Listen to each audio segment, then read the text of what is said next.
안녕하세요, 여러분. 실버꽃 TV에 오신 것을 환영합니다. 저는 여러분과 함께할 이미선입니다. 오늘도 즐겁고 유익한 시간 되시길 바랍니다. 그럼 지금부터 시작해 볼까요?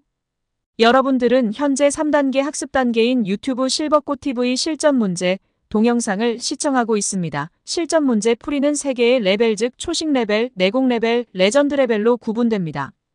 그럼 지금부터 40문제로 구성된 내공 레벨 시험을 시작하겠습니다.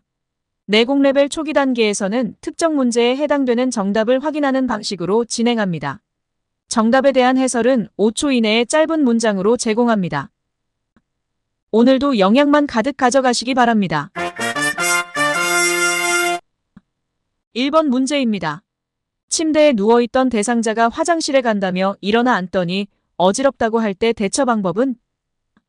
잠시 침대에 앉아있게 하고 지켜본다. 일시적인지 지속적인지 지켜보는 것이 필요. 2번 문제입니다. 간이변기를 사용하여 침상에서 배설하는 대상자를 돕는 방법으로 옳은 것은? 열탕으로 소독할 수 있는 변기를 사용한다. 간이변기는 주기적인 열탕 소독 필수. 3번 문제입니다. 이동 변기를 사용하여 배변하는 대상자를 돕는 방법으로 옳은 것은? 밖에서 기다려주길 원하면 문 밖에서 대상자의 상태를 살핀다. 대상자가 부끄러워하지 않게 문 밖에서 관찰. 4번 문제입니다. 시설에서 대상자의 기저귀를 교환하는 방법으로 옳은 것은? 오염된 기저귀는 바깥면이 보이도록 말아서 버린다. 기저귀의 오염된 부분을 밀폐. 그러려면 바깥면이 보이게 말기. 5번 문제입니다. 유치도뇨관을 삽입하고 있는 대상자를 돕는 방법으로 옳은 것은? 아랫배가 아프다고 하면 연결관이 꺾여 있는지 확인한다. 연결관이 꺾이면 소변이 나오질 않고 방광에 남아있어요. 아랫배가 아파요. 6번 문제입니다. 대상자의 의치를 관리하는 방법으로 옳은 것은? 전체 의치는 위쪽 의치와 아래쪽 의치를 맞추어서 보관한다. 의치는 꼭 아래 위 맞추어서 보관. 7번 문제입니다. 침상에서 대상자의 머리를 감기는 방법으로 옳은 것은? 머리 밑에 패드 한쪽을 대고 반대편 패드 끝은 물바지 양동이 안에 넣는다. 머리 감은 물은 머리에서 양동이로 흘러요. 8번 문제입니다. 침상에 누워 지내는 대상자의 머리를 손질하는 방법으로 옳은 것은? 거울을 제공하여 머리 모양을 확인하게 한다. 대상자도 만족하고 기뻐하면 만사 오케이. 9번 문제입니다. 대상자의 세수를 돕는 방법으로 옳은 것은? 눈곱이 없는 쪽 눈을 먼저 닦는다. 오른쪽 눈에 눈곱이 있으면 왼쪽 눈 안쪽에서 바깥쪽으로, 왼쪽 눈에 눈곱이 있으면 오른쪽 눈 안쪽에서 바깥쪽으로. 10번 문제입니다. 여성 대상자를 목욕시키는 방법으로 옳은 것은? 다리는 발끝에서 허벅지 쪽으로 닦는다. 다리는 아래서 위로, 발끝에서 허벅지. 11번 문제입니다. 다음 그림과 같이 휠체어에 앉아있는 대상자를 침대로 옮길 때 2명의 요양보호사가 각각 지지해야 하는 부위는? A는 겨드랑이와 팔, B는 넙다리와 종아리를 지지합니다. 한 사람은 위쪽 부분 겨드랑이와 팔, 또 한 사람은 아래쪽 부분 넙다리와 종아리. 12번 문제입니다. 다음 그림과 같은 휠체어를 사용할 때 대상자의 다리 길이에 맞추어 조절하여야 하는 부분은? A. 발바지입니다. 발바닥이 닿는 발바지 높이가 다리 길이에 맞아야 함. 13번 문제입니다. 오른쪽 편마비 대상자를 휠체어에서 방바닥으로 옮기는 순서로 옳은 것은? 1. 대상자에게 이동 방법에 대해 설명한다. 2. 휠체어의 잠금 장치를 잠그고 발 받침대를 접어 발을 바닥에 내리게 한다. 3. 대상자의 오른쪽 옆에서 어깨와 몸통을 지지해준다. 4. 왼손으로 바닥을 짚게 한다. 5. 왼쪽 다리에 힘을 주어 바닥에 내려앉게 한다. 14번 문제입니다.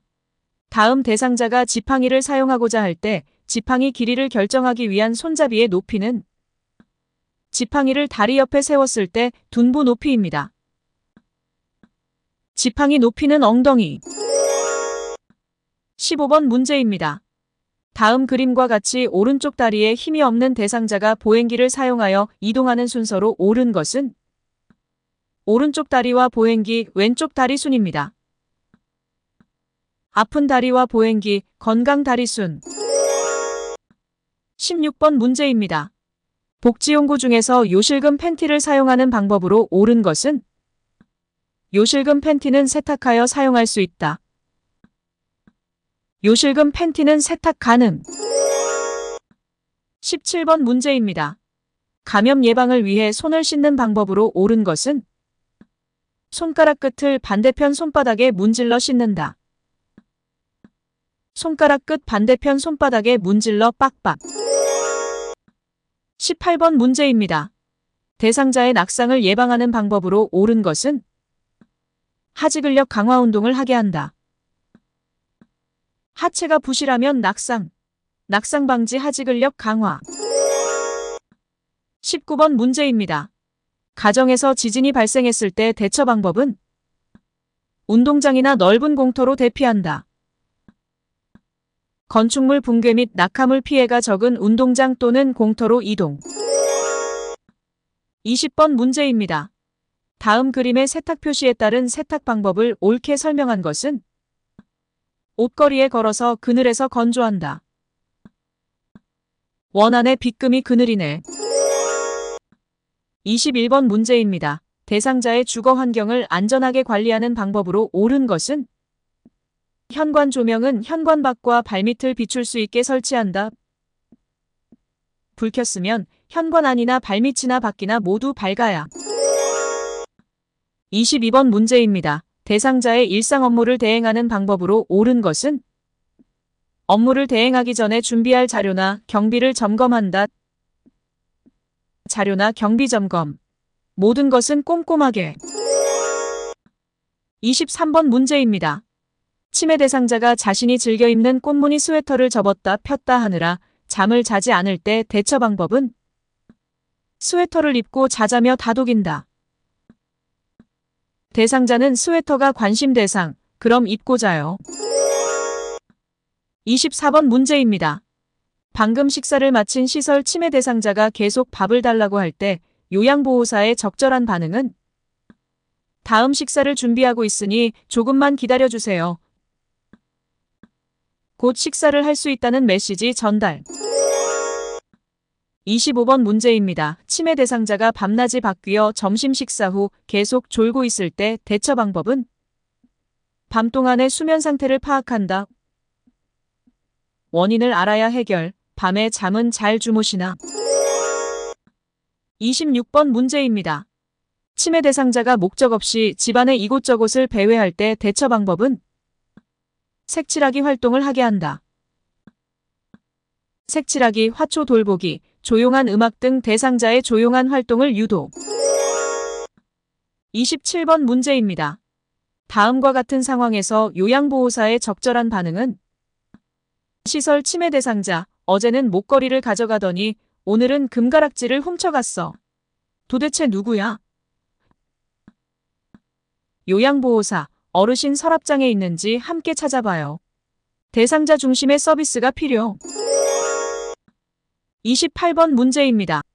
다음과 같은 상황에서 요양보호사의 적절한 반응은 치매 대상자, 문을 발로 차며 왜 나를 무시해? 너희들은 얼마나 잘났어? 요양보호사, 다른 방으로 가서 어르신의 전성기에 대해 이야기해주세요. 자연스럽게 대상자 인정해주기. 29번 문제입니다. 제가 치매 대상자가 해질녘이 되면 딸을 보러 간다며 현관문을 열려고 할 때 대처 방법은 반려견과 함께 시간을 보내게 한다. 저녁에는 혼자 있기 싫어. 30번 문제입니다. 시설 치매 대상자가 프로그램 중 바지를 벗는 행동을 자주 할 때 대처 방법은 편안한 바지로 갈아입혀본다. 바지가 불편해. 그럼 편안한 바지. 31번 문제입니다. 경증 치매 대상자가 다음과 같은 활동에 참여할 때 향상될 수 있는 인지기능은 과일 가게에서 살 수 있는 것을 말해보기, 미음으로 시작하는 단어를 말해보기. 정답은 언어 능력입니다. 말해보기는 언어 능력 향상. 32번 문제입니다. 치매 대상자의 병원 방문을 도울 때 의사소통하는 방법으로 옳은 것은 요양보호사가 동행한다고 말해주며 안심시킨다. 아이고 고마워. 편안한 마음 유도. 33번 문제입니다. 대화를 하면서 딴청을 부리는 동료 요양보호사에게 나 전달법으로 의사소통한 경우는 다른 곳을 보고 있으니 어디까지 들었는지 알 수 없어 답답하네요. 내가 느낀 감정을 자연스럽게 전달. 34번 문제입니다. 시각장애가 있는 대상자와 의사소통하는 방법으로 옳은 것은 말로 설명하기 어려운 사물은 만져보게 한다. 시각장애인에게는 만져보는 것은 매우 중요. 35번 문제입니다. 언어장애가 있는 대상자와 의사소통하는 방법으로 옳은 것은 눈을 깜빡이거나 손짓으로 의사를 표현하게 한다. 언어장애 있으면 눈짓, 손짓. 36번 문제입니다. 다음과 같은 방법으로 의사소통해야 하는 대상자는 1. 대상자를 일관성 있게 대한다. 2. 날짜, 시간, 사람을 자주 인식시킨다. 3. 주의사항을 그림이나 문자로 제시한다. 진압력장애 대상자입니다. 사람, 장소, 시간 헷갈리면 진압력이 문제. 37번 문제입니다. 대상자가 떡을 먹다가 갑자기 다음 그림과 같은 증상을 보일 때 대처 방법은 떡이 육안으로 보이면 큰 기침을 하게 한다. 떡이 보이네요. 보이면 기침으로 1차 해결. 38번 문제입니다. 산책하던 대상자가 넘어져 발목 골절이 의심될 때 응급처치 방법으로 옳은 것은 손상 부위에 뼈에 변형이 있는지 관찰한다. 우선 관찰, 그리고 다음 처치. 39번 문제입니다. 심정지 대상자에게 심폐소생술을 하는 순서로 옳은 것은 1. 의식과 호흡 확인. 2. 기도 확보, 머리를 기울이고 턱을 올려서 기도를 열어준다. 3. 흉부 압박. 4. 인공호흡. 5. 흉부 압박과 인공호흡 반복. 6. 준비되면 자동심장 충격기 사용, 그리고 병원 이송. 40번 문제입니다. 심폐소생술을 할 때 자동심장 충격기를 사용하는 방법으로 옳은 것은 심폐소생술 중 자동심장 충격기가 도착하면 지체 없이 전원을 켠다. 전기장치이므로 전원 켜기 필수. 쇼펜하우어의 명언입니다. 허영심은 사람을 수다스럽게 하고 자존심은 침묵하게 한다. 구독, 좋아요 부탁드립니다.